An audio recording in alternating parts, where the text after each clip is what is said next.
The MCU is the best and worst thing to happen to cinema in the last 15 years. I mean, since its inception in 2008 with Iron Man, it's provided a slew of magical moments, but I think we all can agree that things have taken a turn for the worse since Avengers Endgame. That was a cultural moment. When you create something with such impact, it can be hard to follow that up. Here's an example of what I mean. In 1982, Michael Jackson released one of the most impactful albums recorded in human history, known as Thriller. Now, Thriller isn't my personal favorite. I think Off the Wall is Mike's best work because I'm cultured, but I'm not a hater. Thriller is his most impactful work that he released. That's true.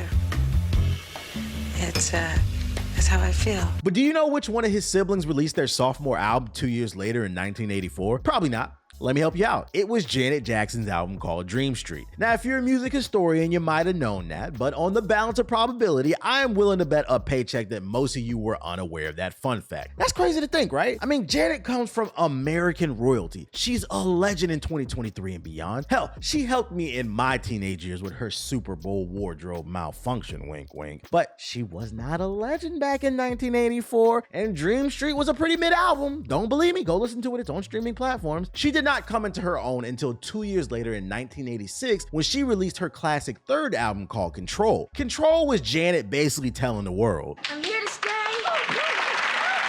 Now, this might be a bit of a stretch, but I'd argue people would have been more receptive to Dream Street if her big brother didn't set the bar so high with Thriller. See, up until that point, Janet was really only known for her role as Penny on Good Times because nepotism is a thing. Being the sister of the legendary Jackson 5 has its perks, but the downside we don't often discuss about having a known last name is that it also brings expectations. Michael Jordan's sons played basketball, and they were decent players, but when your dad's the GOAT, decent ain't good enough. So then you have to resort to sleeping with your dad's former teammate's ex-wife for attention. Come on now, dawg.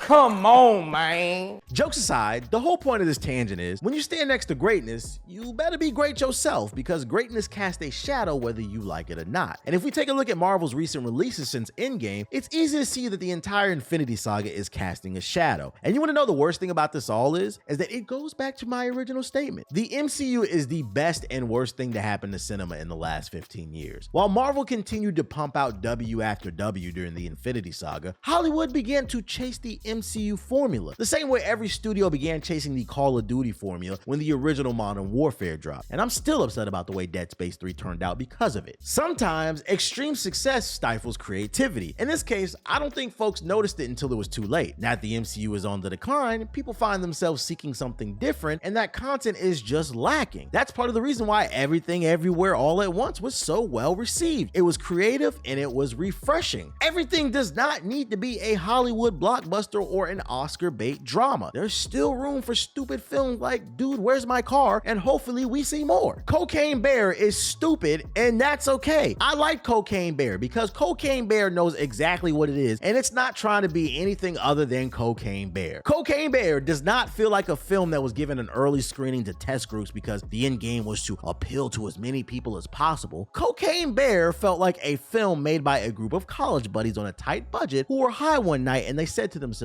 like, dude, what if we made a comedy horror movie about a bear high off that booger sugar? And that's what we got, a comedy horror movie about a bear high off that booger sugar. It's based off a true story, by the way, which is the crazy part. The thing though is this is like a loose interpretation of that true story. Think of this as like the anime version. This whole movie is over the top and I'm here for it. My favorite aspect of Cocaine Bear is how the story is told. There's no real main character. Instead, the story is told through the lens of multiple people, and eventually those people's lives collide when they find they have a common enemy, the booger sugar bear. You got kids, drug dealers, park rangers, soccer moms, cops, and more. What surprised me most about this film is how gruesome it was. It's a stark contrast in energy because I can't stress enough that this is just as much of a comedy as it is a horror film. I'd compare it to the recent release of Megan if you want a better understanding of the vibe of this movie. The film is intentionally cheesy and campy, and I did a video on Megan, by the way. If you want to peep that video, there will be a link in the description box below. It's insane. insane, right? If you're squeamish, this movie is not for you. Not only is this film bloody, but it doesn't do the classic cutaway during the violence. The camera is front and center when something nasty happens, so you've been warned. The crazy thing about the gruesome aspect though is not every kill makes your stomach turn. It is some legit funny deaths in this film, and it almost makes you feel bad for laughing. This movie's writing is so focused on the nonsensical aspect of the cocaine bear that it felt like some of the other stuff was an afterthought. I mean, take O'Shea Jackson Jr. character for example. He plays a drug dealer in search of his missing coke in the forest, and according to him and his assailants, it was $14 million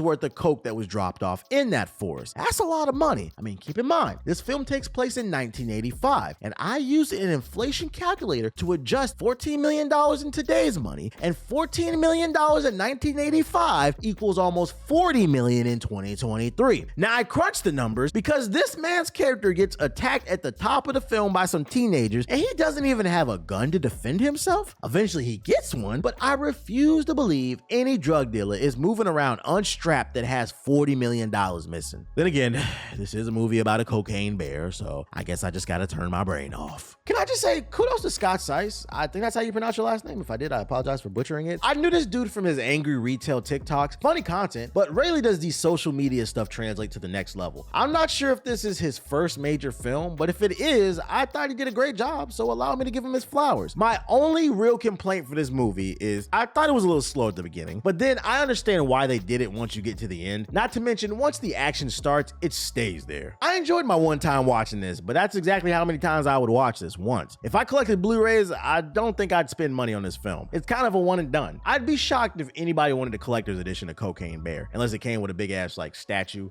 of a cocaine bear, then that'd be pretty cool. All in all, Cocaine Bear is a fun watch if you're looking for something to decompress to. This isn't some deep Oscar bait melodrama asking about what's the meaning of life. It's a movie about a high bear taking life, so take it for what it is. If it's still not showing in your local theater, don't sweat it. I'm sure there's other ways to watch it, and if there were other ways, I'm sure it would be as easy as 1, 2, 3 to find a way to watch it. But yeah, I would love to end this video by saying that drugs are bad. Okay, but we all know that. What most of you don't know is that the CIA flooded the streets of middle-class black neighborhoods with coke back in the 80s. The media loves to portray black people as supervillains, but the reality is that most black people in America wouldn't even know where to get large sums of coke, let alone afford a brick. This is a topic that's been covered in the wildly popular television show Snowfall. That's not fiction, people. It actually happened, and you can read all about it in the CIA's declassified documents online. The US feds wanted to support a rebel group in Central America via drug money, and those decisions had ramifications. Ramifications that are still felt in our inner cities today. What this movie taught me is our neighborhoods weren't just flooded with coke, but also our forests. I mean, it's cool to sit back with family and friends and watch a movie about a coked up bear, but once you get past the comedy of this situation, you can't help but sit back and think, damn, Ronald Reagan really is the devil. But hey,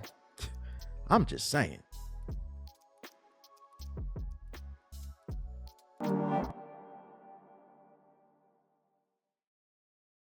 But nah, seriously, fuck Ronald Reagan. He can eat a dick, old loose neck bitch. All your movies suck too. Anytime someone puts a Ronald Reagan movie on, which is never by the way, it reminds me of how you inspired the fact that I never wanted to be a cowboy when we played cowboys and Indians as a kid. This nut job had his wife doing crack is whack ads 24/7 on television while he was the one supplying the crack in the first place. If that ain't a devil, then I don't know what is. Fuck him. Reagan is like the worst fucking president ever.